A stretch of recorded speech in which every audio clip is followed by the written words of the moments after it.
Assalamualaikum warahmatullahi wabarakatuh.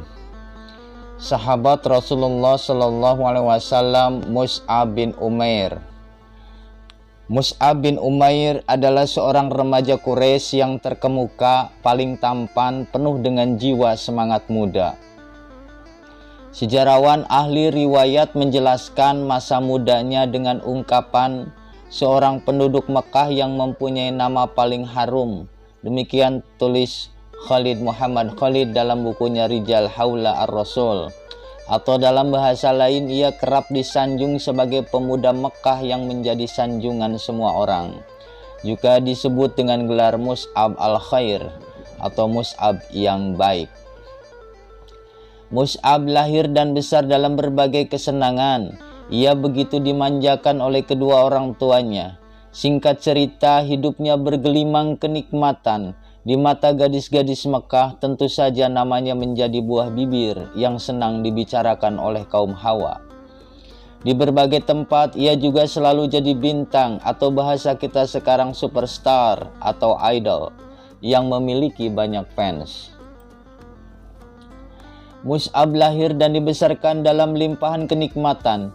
Bisa jadi tak seorang pun di antara anak muda Mekah yang dimanjakan kedua orang tuanya seperti yang didapatkan Mus'ab bin Umair. Mungkinkah kiranya anak muda yang serba kecukupan, biasa hidup mewah dan manja, selalu dieluk-elukan, dan bintang di setiap rapat dan pertemuan akan berubah menjadi tokoh pejuang yang membela Islam? Suatu ketika Mus'ab mendengar berita tentang Nabi Muhammad Sallallahu Alaihi Wasallam yang dikenal sebagai pribadi yang jujur, Al-Amin, gelar bagi beliau. Nabi mengabarkan bahwa beliau diutus Allah Subhanahu wa Ta'ala sebagai pembawa berita gembira dan peringatan kepada umat manusia. Semua manusia diajak oleh Nabi untuk beribadah hanya kepada Allah Subhanahu wa Ta'ala saja. Orang-orang Mekah pun terpusat membicarakan tentang Rasulullah, termasuk Mus'ab bin Umair. Serius ia mendengarkan berita tentang ini. Di antara berita yang didengarkannya ialah Rasulullah bersama pengikutnya biasa berkumpul di satu tempat yang jauh dari gangguan orang-orang Quraisy, yaitu di Bukit Sofa, di rumah Al-Arqam bin Abil Arqam. Dia pun segera mengambil keputusan. Di suatu senja dia bergegas ke rumah Al-Arqam sebagai markas dakwah. Di rumah itulah Rasulullah bertemu para sahabatnya, mengajarkan ayat-ayat Al-Quran dan melaksanakan sholat. Mus'ab masuk dan duduk di sudut ruangan. Disinilah perubahan akan dimulai. Ayat-ayat Al-Quran mulai mengalir dari hati Rasulullah, bergema melalui kedua bibir beliau, mengalir menembus telinga, merasuk ke dalam pemuda itu. Mus'ab terlena, terpesona oleh kalimat-kalimat itu. Dia terbuai melayang entah kemana. Rasulullah pun mendekatinya, mengusap dada Mus'ab dengan penuh kasih sayang. Dada yang sedang panas bergejolak itu akhirnya menjadi tenang dan damai, setenang samudra yang dalam. Setelah itu, hanya dalam waktu yang sangat singkat, pemuda yang telah masuk Islam ini berubah menjadi pemuda arif bijaksana, jauh melebihi usianya. Ditambah lagi dengan semangat dan cita-citanya yang kuat. Semua itulah yang nantinya mampu mengubah perjalanan sejarah. Hunas binti Malik, ibunda Mus'ab, adalah seorang wanita yang berkepribadian kuat. Ia seorang wanita yang disegani bahkan ditakuti. Apa sikapnya ketika ia tahu bahwa anak yang dimanjakannya itu masuk Islam? Ketika Mus'ab masuk Islam, tiada satu kekuatan pun yang ditakuti lelaki itu selain ibunya sendiri. Bahkan seandainya seluruh Mekah termasuk berhala-berhala, para pembesar dan padang pasirnya berubah menjadi satu kekuatan yang menakutkan, yang hendak menyerang dan menghancurkannya, Mus'ab tidak akan bergeming sedikit pun. Akan tetapi jika ibunya yang menjadi penghalang, maka itulah rintangan yang sesungguhnya. Mus'ab segera mengambil keputusan untuk merahasiakan keislamannya sampai Allah Subhanahu wa Ta'ala memberi keputusan yang terbaik. Mus'ab selalu datang ke rumah Al-Arqam, menghadiri majelis Rasulullah. Dia merasa bahagia dengan keislamannya, bahkan rela jika harus menerima kemarahan ibunya yang sampai saat ini belum mengetahui keislamannya. Tetapi ketika itu di kota Mekah, tiada rahasia yang tersembunyi. Mata-mata atau jasus kaum Quraisy berkeliaran di mana-mana yang mengintai setiap gerak dan langkah. Seorang laki-laki bernama Utsman bin Talhah di suatu waktu melihat Mus'ab memasuki rumah Al-Arqam dengan mengendap-endap. Lalu di waktu yang lain melihat Mus'ab melakukan sholat seperti dilakukan Nabi Muhammad SAW dan para sahabatnya. Akhirnya berita keislaman Mus'ab sampai juga ke telinga ibunya. Saat ini Mus'ab berdiri di hadapan ibu dan sanak kerabatnya serta para pembesar Mekah.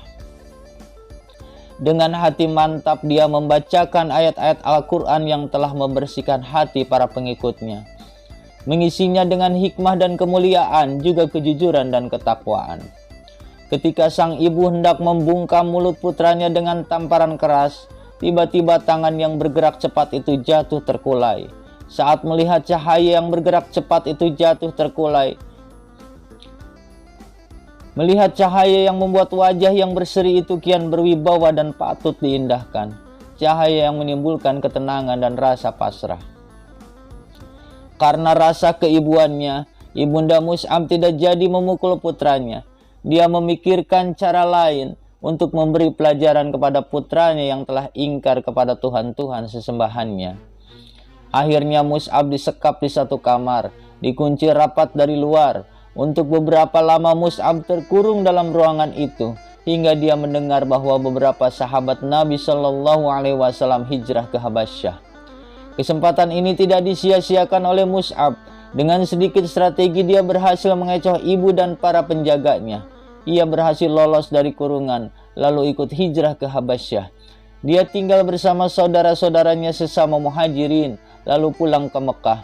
Kemudian ia pergi lagi hijrah ke Habasyah untuk kedua kalinya bersama para sahabat atas titah Rasulullah SAW. Baik di Habasyah maupun di Mekah, keimanan Mus'ab semakin mantap. Dia menapaki pola hidup baru yang diajarkan oleh teladannya Muhammad SAW. Mus'ab sudah mantap kalau seluruh kehidupannya akan diberikan hanya untuk Sang Pencipta yang Maha Agung. Suatu hari dia menghampiri kaum muslimin yang sedang duduk di sekeliling Rasulullah SAW. Melihat penampilan Mus'ab, mereka menundukkan pandangannya, bahkan ada yang menangis. Mereka melihat Mus'ab memakai jubah usang yang bertambal-tambal, padahal masih segar dalam ingatan mereka bagaimana penampilannya sebelum masuk Islam. Pakaiannya ibarat bunga di taman, menebarkan aroma wewangian. Rasulullah SAW pernah bersabda tentang Mus'ab, "Aku telah mengetahui Mus'ab ini sebelumnya. Tidak ada pemuda Makkah yang lebih dimanja oleh orang tuanya seperti dirinya. Kemudian ia meninggalkan itu semua karena cinta kepada Allah dan Rasul-Nya." Semenjak ibunya merasa putus asa untuk mengembalikan Mus'ab kepada berhala sesembahannya, dia menghentikan segala pemberian yang biasa diberikan kepada Mus'ab. Bahkan dia tidak mengizinkan makanannya dimakan orang yang telah mengingkari berhala-berhala itu, meskipun orang itu adalah anak kandungnya sendiri. Terakhir kali bertemu Mus'ab adalah saat hendak mencoba mengurungnya lagi. Sewaktu Mus'ab pulang dari Habasyah, Mus'ab pun bersumpah dan menyatakan tekadnya untuk membunuh orang-orang ibunya bila rencana itu dilakukan. Mengetahui tekad putranya yang begitu kuat, maka sang ibu membatalkan niatnya. Keduanya berpisah dengan cucuran air mata. Khalid Muhammad Khalid dalam Rijal Haula Ar-Rasul menulis, perpisahan itu memperlihatkan kegigihan luar biasa dalam mempertahankan kekafiran di pihak sang ibu, dan kegigihan yang juga luar biasa mempertahankan keimanan di pihak si anak. Ketika sang ibu mengusirnya dari rumah, "Pergilah sesuka hatimu, aku bukan ibumu lagi." Mus'ab menghampiri ibunya dan berkata, "Wahai ibu, aku sangat sayang kepada ibu. Karena itu bersaksilah bahwa tiada Tuhan selain Allah dan Muhammad adalah hamba dan utusannya."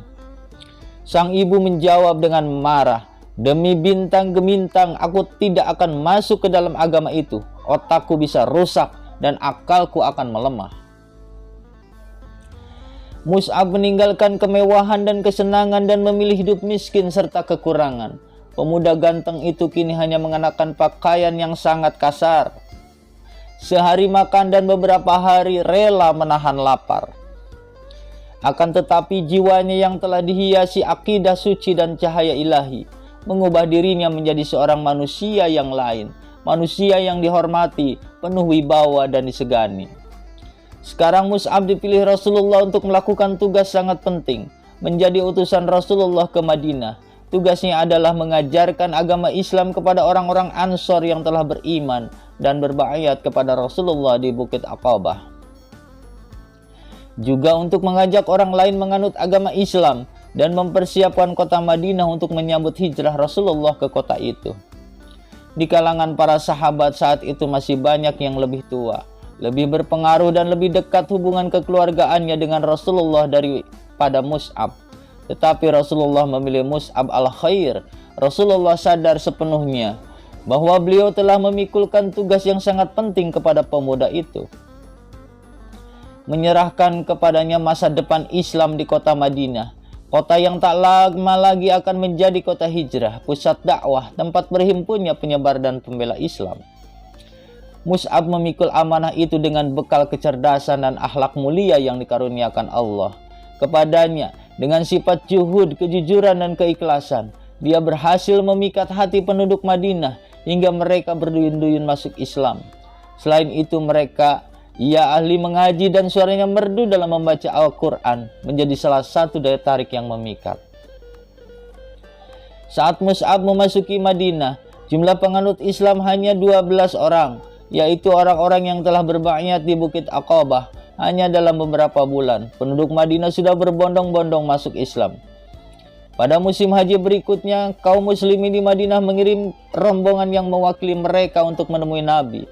Mereka berjumlah 70 orang yang dipimpin oleh guru mereka, oleh duta yang dikirim Nabi kepada mereka, yaitu Mus'ab bin Umair. Dengan tindakannya yang tepat dan bijaksana, Mus'ab telah membuktikan bahwa Rasulullah tidak salah memilih orang. Mus'ab benar-benar memahami tugasnya. Ia tahu apa yang harus dilakukan. Ia sadar bahwa tugasnya adalah mengajak manusia untuk menyembah Allah, menyampaikan berita gembira lahirnya suatu agama yang mengajak manusia untuk mencapai hidayah Allah Subhanahu wa Ta'ala, dan membimbing mereka ke jalan yang lurus. Tugasnya seperti tugas Rasulullah, hanya menyampaikan. Di Madinah, Mus'ab tinggal sebagai tamu di rumah As'ad bin Zurarah. Dengan didampingi As'ad, ia mengunjungi kabilah-kabilah, rumah-rumah dan tempat-tempat pertemuan untuk membacakan ayat-ayat Al-Quran, menyampaikan bahwa hanya Allah Subhanahu wa Ta'ala, Tuhan yang berhak disembah. Dengan sangat hati-hati, ia pernah menghadapi peristiwa yang mengancam keselamatan diri dan rekannya itu. Tapi dengan kecerdasan dan kebesaran jiwanya, ia berhasil mengatasinya dengan baik. Suatu hari ketika sedang berdakwah di tengah orang suku Abdul Ashal, tiba-tiba Usaid bin Hudair, sang kepala suku, muncul dengan menghunus tombak. Usaid muncul dengan kemarahan yang membuncah. Ada orang yang akan menyelewengkan penduduknya dari keyakinan mereka, mengajak mereka meninggalkan Tuhan-Tuhan mereka, mengajak meninggalkan Tuhan-Tuhan yang tempatnya jelas bisa didatangi dan bentuknya kelihatan, sedangkan Tuhan yang baru itu tidak bisa dilihat dan tidak bisa dijumpai. Tak ayal lagi orang-orang Islam yang ada di tempat itu ketakutan. Akan tetapi Mus'ab al-Khair tetap tenang dengan air muka yang tidak berubah. Seakan hendak menerkam, Usaid mendekati Mus'ab dan As'ad bin Zurarah. Dengan kasar ia berkata, "Apa maksud kalian datang ke kabilah kami ini? Apakah hendak membodohi rakyat kecil kami? Tinggalkan segera tempat ini jika tidak ingin nyawa kalian melayang." Seperti tenang dan mantapnya samudra, laksana damainya cahaya fajar, terpancarlah ketulusan hati Mus'ab al-Khair dan bergelaklah bibirnya mengeluarkan kata-kata menyejukkan. "Mengapa Anda tidak duduk dan mendengarkan terlebih dahulu? Jika nanti Anda tertarik, Anda dapat menerimanya. Tetapi jika nanti Anda tidak suka, kami akan menghentikan apa yang tidak Anda sukai." Usaid adalah orang yang bijak. Saat ini ia diajak oleh Mus'ab untuk berbicara dan meminta pertimbangan kepada hati nuraninya sendiri. Ia hanya diminta mendengar. Jika ia suka dengan apa yang dikatakan Mus'ab, maka ia akan membiarkan Mus'ab berdakwah. Jika ia tidak suka dengan ajaran Mus'ab, maka Mus'ab berjanji akan meninggalkan kabilah dan masyarakatnya untuk mencari tempat dan masyarakat lain. Baiklah, kata Usaid. Lalu ia duduk dan meletakkan tombaknya. Mus'ab mulai membacakan ayat-ayat Al-Quran dan menguraikan dakwah yang dibawa oleh Nabi Muhammad. Bacaan dan uraian Mus'ab mengalir ke telinga Usaid, memasuki dada dan menerangi hati yang ada di dalamnya. Belum usai Mus'ab membaca dan memberikan uraian, tiba-tiba bibir Usaid bergetar dan berkata, "Alangkah indah kata-kata ini, tidak ada satupun kesalahan. Apa yang harus dilakukan bagi orang yang mau masuk ke agama ini?" Serentak gema tahlil keluar dari bibir kaum muslimin. La ilaha illallah Muhammadar Rasulullah. Tahlil bergema seakan ingin mengguncang dunia.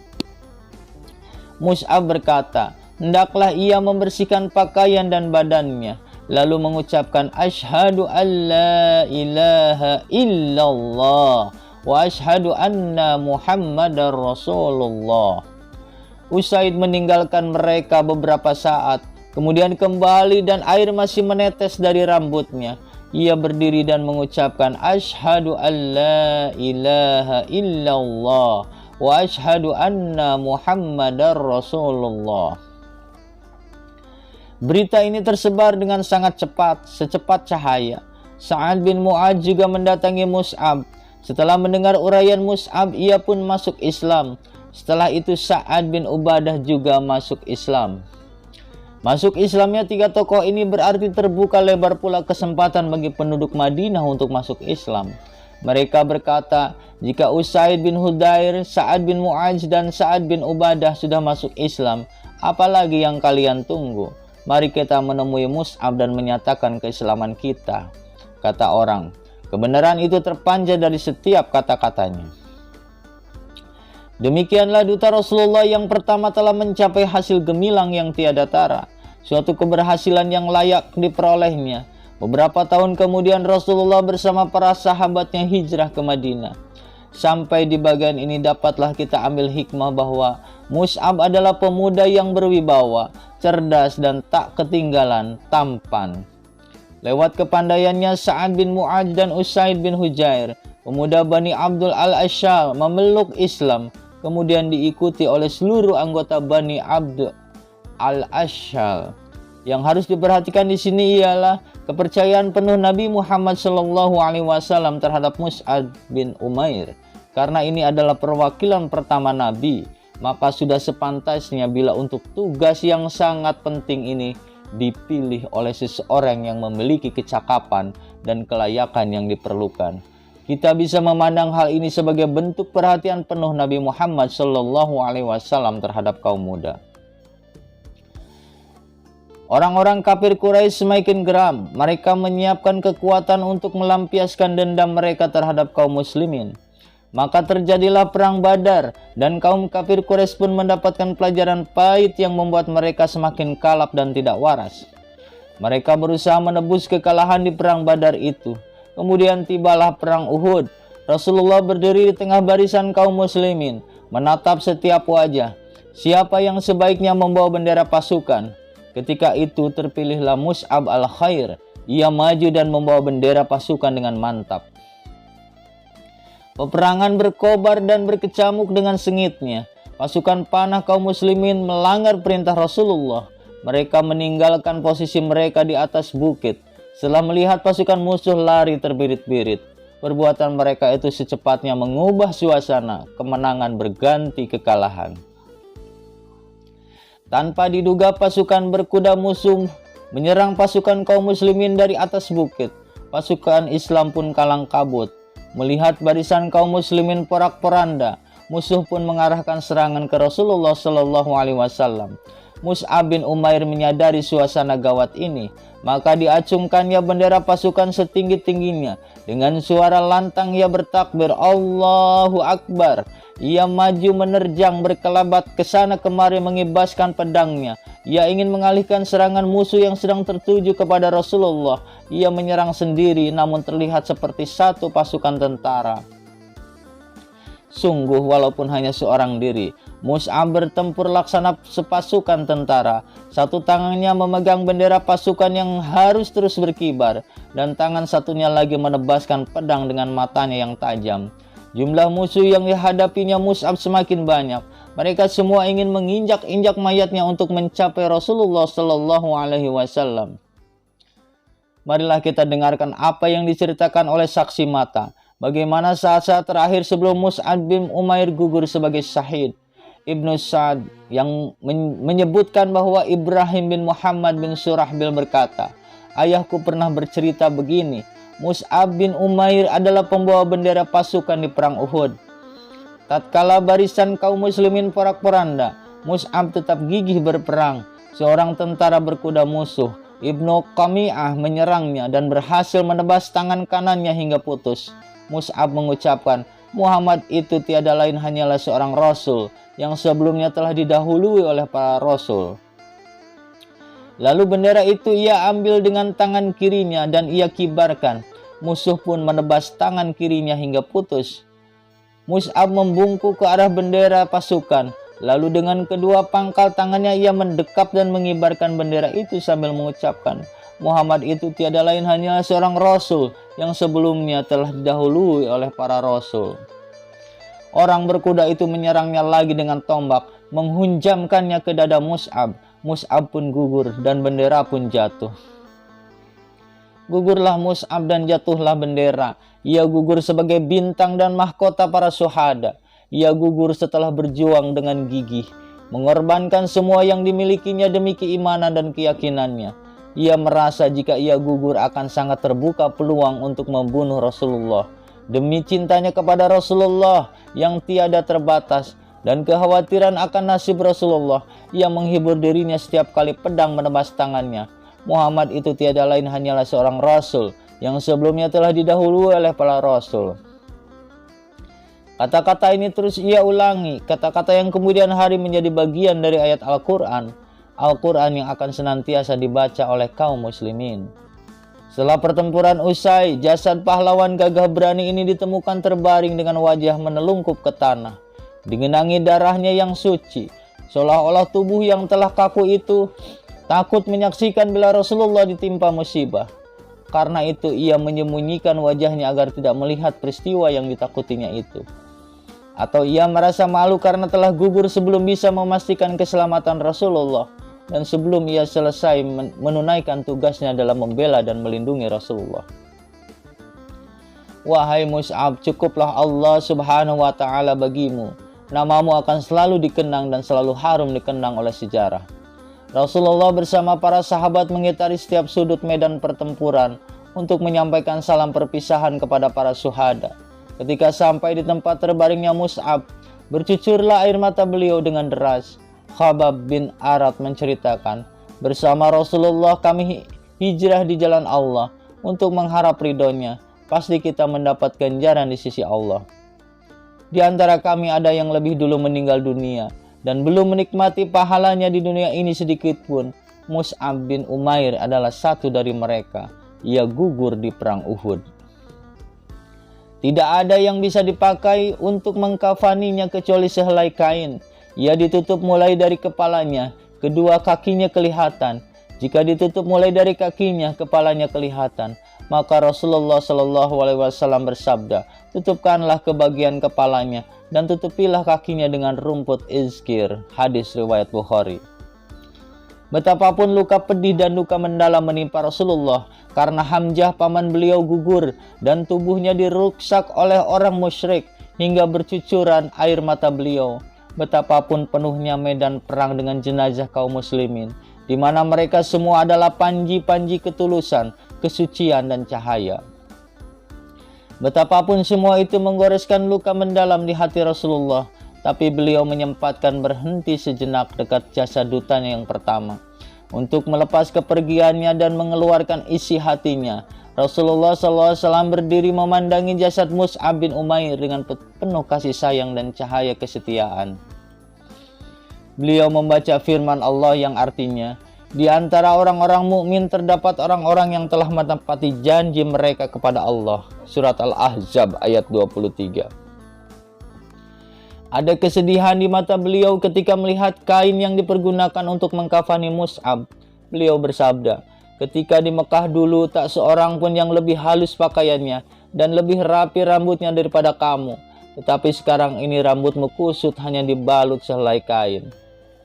Dengan kesayuan Rasulullah SAW melayangkan pandangan ke semua susut medan perang dan ke arah para syuhada, kawan-kawan Mus'ab yang terbaring di sana. Lalu beliau bersabda, sungguh pada hari kiamat kelak di hadapan Allah, Rasulullah SAW akan menjadi saksi bahwa kalian adalah para syuhada. Setelah itu beliau memandang para sahabat yang masih hidup dan bersabda, hai kalian semua, kunjungilah mereka dan ucapkanlah salam demi zat yang jiwaku berada di tangannya. Tak seorang muslim pun sampai hari kiamat kelak yang mengucap salam kepada mereka, kecuali mereka akan membalas salam itu. Keselamatan untuk pendahulu kami, Mus'ab bin Umair. Namamu senantiasa harum dan menjadi teladan bagi generasi umat Islam. Semoga teladan yang menunjukkan lebih cinta kepada Allah dan Rasulnya itu juga hadir dalam pribadi-pribadi kita. Semoga